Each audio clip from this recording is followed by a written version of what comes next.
Good afternoon, and welcome to another episode of Take It or Leave It. Dr. Barbara Tabor speaks, and speak she will, because the world is in a constant state of flux, politically, culturally, economically, and every headline seems louder than the last. But Dr. Tabor has never shied away from that noise.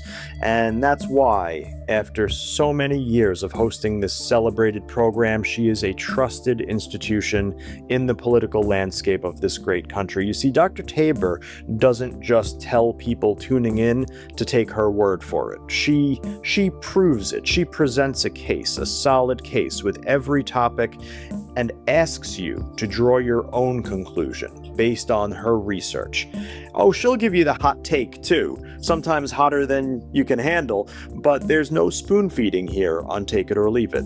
And I could go on like this all day, often do when it comes to the amazing Dr. Barbara Tabor, but let's let the woman herself do the talking.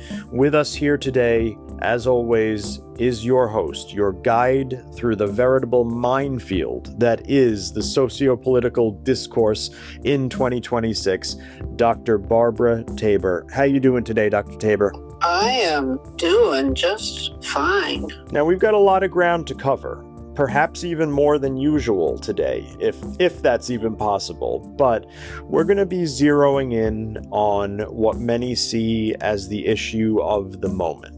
From your perspective, Dr. Tabor, where does aggressive immigration enforcement stop being federal law enforcement and start becoming a threat to democratic norms? Okay. As you well know, I have been marching in No Kings and other things. Right. But I can tell you now that what is going on in Minnesota, and even though they have drawn down since they got rid of Bovino and sent them home, and they are by no means giving up on their tactics. The issue, I find, is that it's not so much the enforcement, although there are issues with that, but it's more the people that are doing it. They are poorly trained. Some of them have no clue on how to deal with people, how to interact with people, and I wouldn't be at all surprised if you took account how many of them were pardoned J6ers. I mean, it just, to me, is you're not a federal law enforcement person running around in overweight, slovenly dressed, faces covered, hair tied back in a ponytail, and looking like you haven't shaved in 6 months. To me, these are not well-trained people. They used to get a couple of months of training at least, and now they are letting them handle guns and do whatever they're doing with 47 days of training. It's absurd. They don't even do good background checks. They're allowing these people to handle weapons, and they haven't even done a background check, which means they could have criminal backgrounds that would preclude them from holding a gun or even looking at one.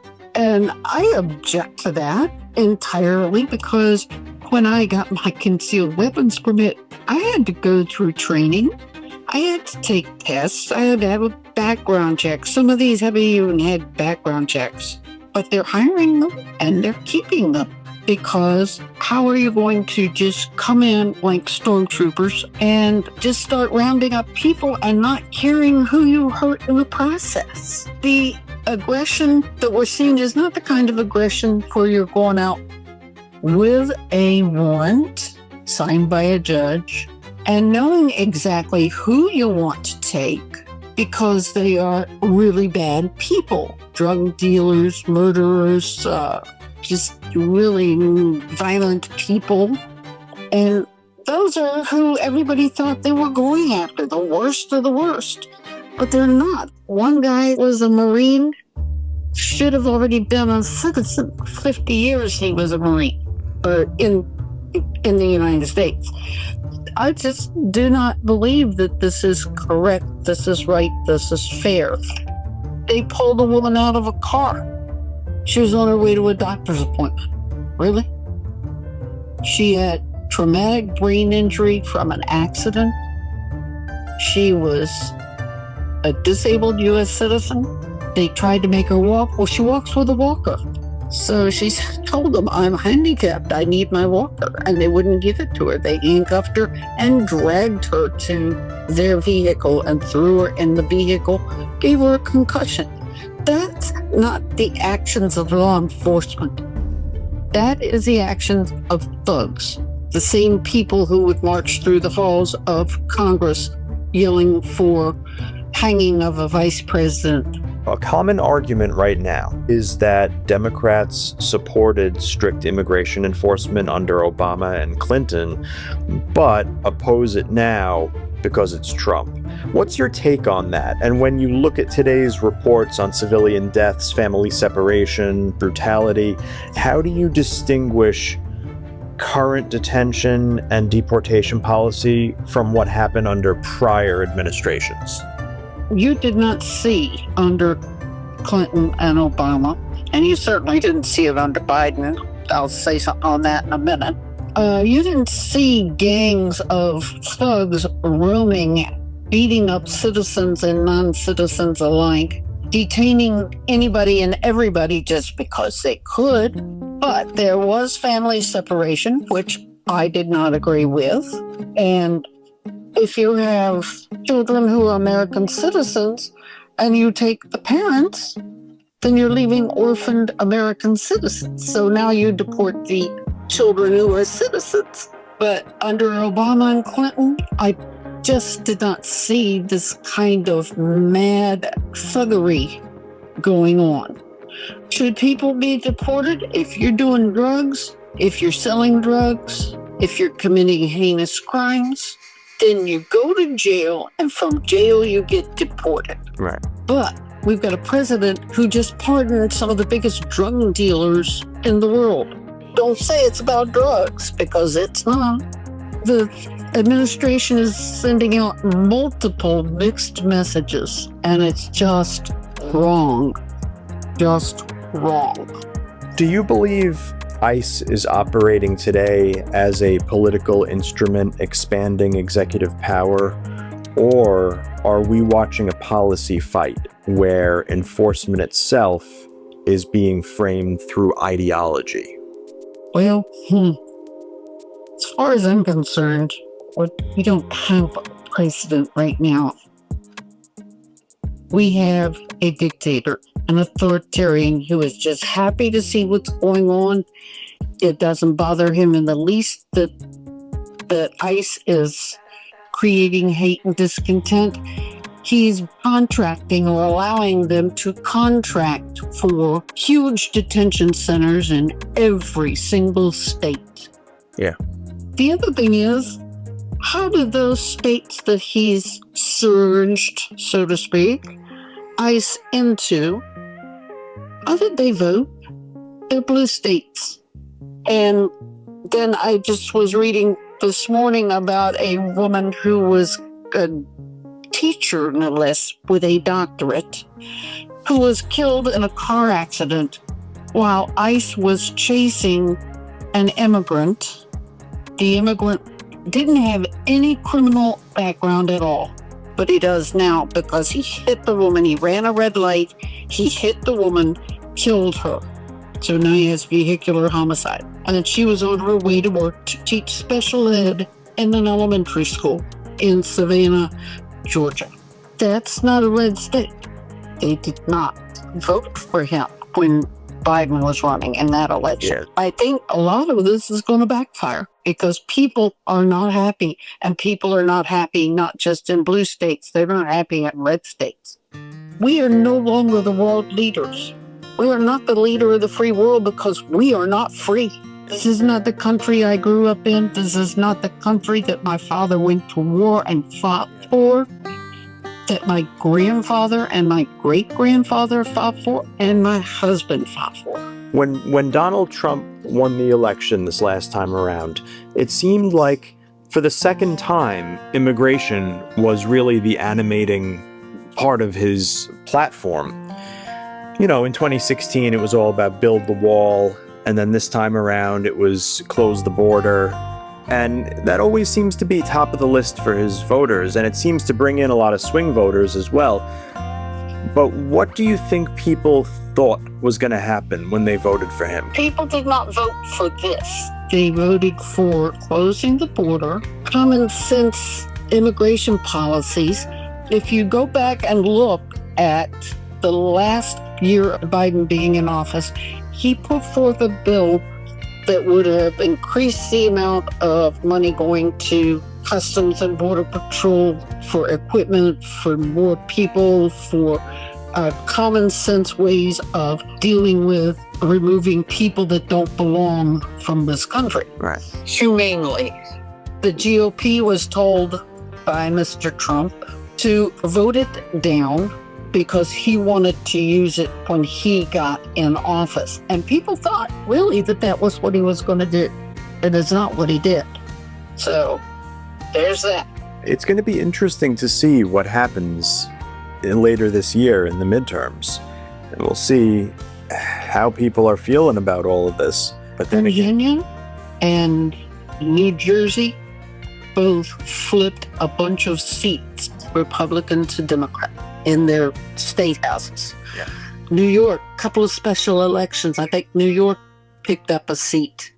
When you think about this, there are people in Congress who are retiring. Oh, like Marjorie Taylor Greene. Yep. Their seats are now empty. They haven't appointed anyone to be in those seats. So now the voting margin is like 3 votes for a majority. And if it keeps going like that, Mike Johnson's not going to be in charge of anything, and neither will Jim Jordan, two of my favorite people. oh yeah, you love them. Not. I truly believe that all of this mess with ICE is just getting to people. And the detention centers, call them what you might, they're concentration camps. They are trying to put multiple ones in every state.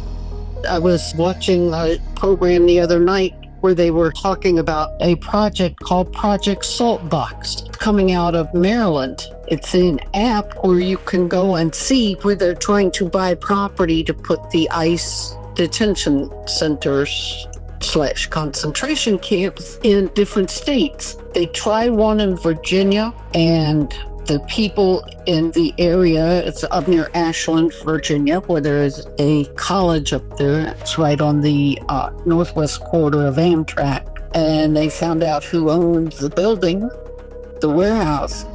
And they just started, we're going to boycott you. We're going to do this. We're going to do this. And it was owned by a Canadian company, and they backed out of the deal. We're not doing it. They have one they're trying to put into Hertford County in North Carolina. Those people aren't happy. They got one in New Hampshire. And the governor's going, I don't know anything about it. The people are just livid. They don't want that. They're just absolutely, this is how we're going. And what happens when he's no longer in office? God forbid they put somebody in there like Vance or Hegseth. What they're doing now, what he's trying to do with executive orders, because he doesn't think he'll get the SAVE Act through the Senate, is to make it an executive order that everyone has to have his particular brand of ID in order to vote. And it will affect women, the military stationed overseas, and homeless and people of color. If real ID is all you need to fly on an airplane, why isn't it all you need to vote? I have a government-issued ID with a picture on it. If I can fly on government ID, then I should be able to vote. No one in this country that is a citizen should have to carry more than their driver's license, or in my case, my government ID. Shouldn't have to carry my passport. They're literally picking people up because you can't prove you're a citizen. Your military ID is fake. Your driver's license is fake. Ugh. Okay. How do you know my passport's not fake? And I'm trying to go out in the Pacific Northwest to visit with my cousins, but I've only seen once in 50 years because they live in Idaho. Once in 50 years? 50? 50. Wow. We're trying to set it up to go out and visit with them and do a little touring around the Pacific Northwest. I want to see their ocean and rock formations and so forth. That's the science teacher in me. Yeah. And go to the Space Needle and so forth. But who knows if we'll be able to do that. I hate this. It doesn't make for a comfortable, peaceful life in a country that used to be one of the richest countries of the world and the leader of the world, the free world. It's not now. Our allies don't want to talk to us. He wants to take over Greenland. Who's winning, Trump or the states? Politically speaking, I think the states are winning.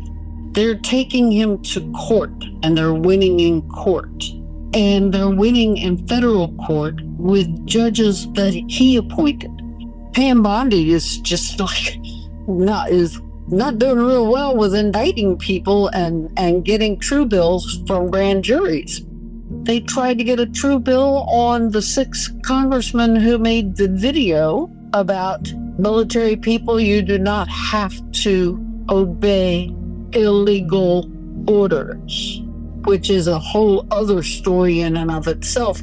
Not a single true bill vote on that grand jury. They want to try it again, and the lawyers are going, didn't you figure this out the first time? You're not going to get a true bill? And the joke among lawyers is you can indict a ham sandwich. He's just going to keep coming after you and after you. CBS gave in. They folded. He's been after them constantly. ABC went, we're losing money because we were going after Jimmy Kimmel and nobody wants us to, so they're dropping all their subscriptions to our TV programs and different apps, and they're canceling their subscriptions or their vacations at Disney World and Disneyland, and we're losing money. Oh no, Jimmy Kimmel, get back on that stage. So who's losing? Or who's winning? Yes, it's a waste of time and money and judicial impetus, but it's what has to happen or he won't figure it out. Yeah, I really think that the people are winning, not just the states, the people. People are not putting up with it. People are marching. Yes, the marches have been smaller, but not in Minnesota, man. Those people put on their mucklucks and snowman suits and went to town. They were not going to be manhandled by ICE or the president. In Portland, they turned it into a party. ICE didn't know what to do with them. Show up in fog suits. But it is the way it is going, and I don't think he expected people to do that. And as the weather warms, the number of people are going to go up. I know I could not do the ones in the rain and snow. And I'm really kind of afraid at my age that they would decide to push me down, because I watched on TV as they were pushing down elderly people. Yes, I'm elderly. I'll admit it. No shame in that. You're in your car and you see them reaching for a gun and you pull out and go to drive away and they shoot you 3 times as you're driving away and kill you. Or you're trying to assist a woman who was sprayed in the face with tear gas, and they manhandle you, throw you down on the ground, you're on your stomach, they find a gun in your waistband and holster and shoot you 10 times and kill you. You might not come home. Or you might end up in the hospital with broken bones, and that isn't exactly where I want to be. I have my voice. I can use it. And when the marches start again in the spring, I will go. But you won't find me right on the front line of it. You'll find me in the crowd.